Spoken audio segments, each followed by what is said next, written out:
Facebook Part 2 from my class Social Media 101 at the Declare conference. So let's get right into it. When you're on your personal profile page, you can look down here and see all the pages that you are part of.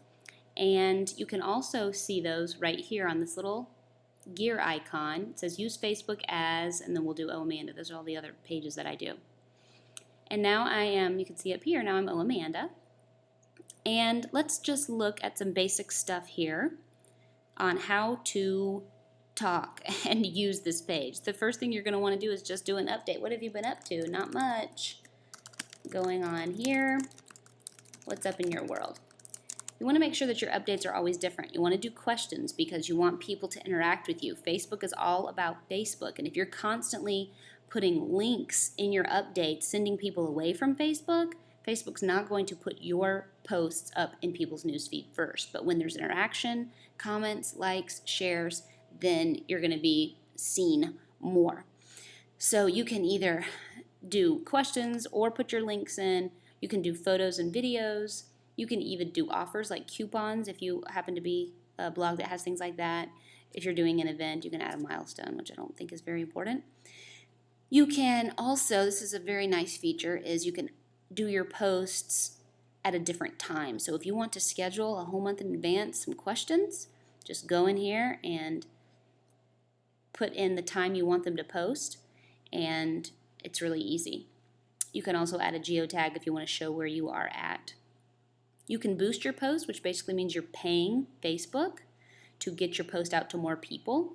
You can see I have about 3,300 people who like my page, and this last post I did only had 1,200 people see it. So if I wanted people to see it, for example, if I had a great, really important post I wanted people to see, or I just released an ebook that I wanted people to pay for, then I might want to do that. And I've done it once or twice on my Truth in the Tinsel page for my ebook, and you can target to certain people, and definitely a lot of people saw that update, but I don't know how much it translated into actual followers or actual sales. So you just have to kind of see if it's worth it to you and try that out.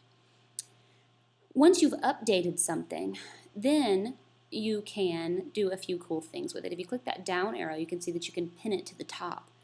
So if, for example, I had a week-long sale going on or a week-long series and I wanted people to see it, put that one at the top, and anytime someone clicked directly to this URL, that's what they would see first. And if I updated throughout the week, hey, the kids and I had tacos for lunch, what'd y'all have for lunch? That wouldn't be at the top. It would still go in people's news feeds, but when someone came here, that important post is the one that they would see. So that's a really good feature. You can quickly unpin it, it's no big deal. Another feature from that same little down arrow is highlighting. And I like highlighting because it turns a small update that's on one side of the page into a big update that stretches across the whole page. So highlight, and you see that it's turned into a big one. And if you had a big picture, I think highlights are the best on pictures. Then it would go all the way across, and you can see that you can even reposition the photo. So, and you can even pin that highlighted one.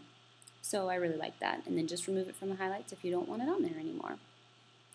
You can see up here that it's similar to your regular profile page. You can see the new people that have liked me, any messages that I might have, and any notifications that I might have.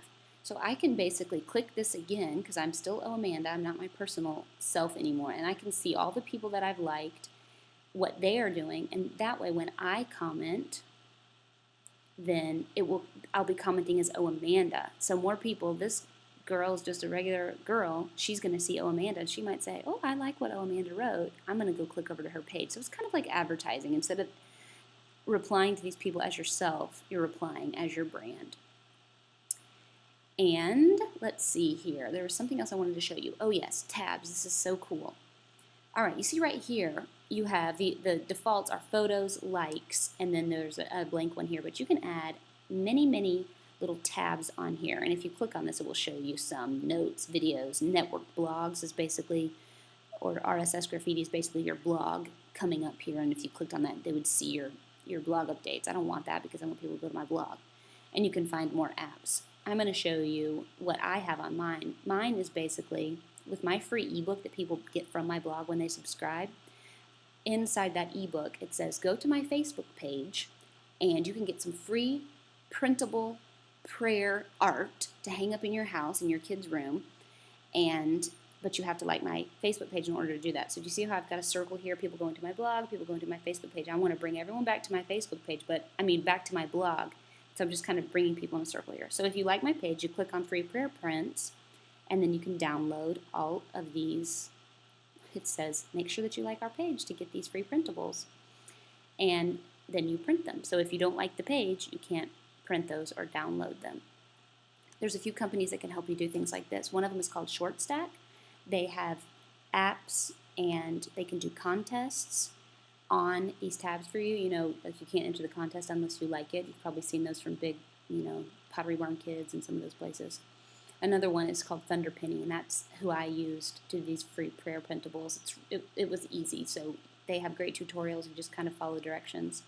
You can also do things like, this is my blogginess Pinterest board. You could make little icons to put on those tabs. So if you wanted people to follow your Instagram stream, you could put that on one of those tabs. If you follow this tutorial right here, she not only gives you these things, but tells you exactly how to use it. I'm clearly don't have those on mine, but it's a fabulous idea. And if you look around at some of your favorite Facebook pages, you'll see that. That is all I want to show you right now, and I think we are done with Facebook. Facebook, again, is all about Facebook, so the more you experiment and the more you play, touch every single button and see what it does, you'll see how it works best for you. So thanks for listening.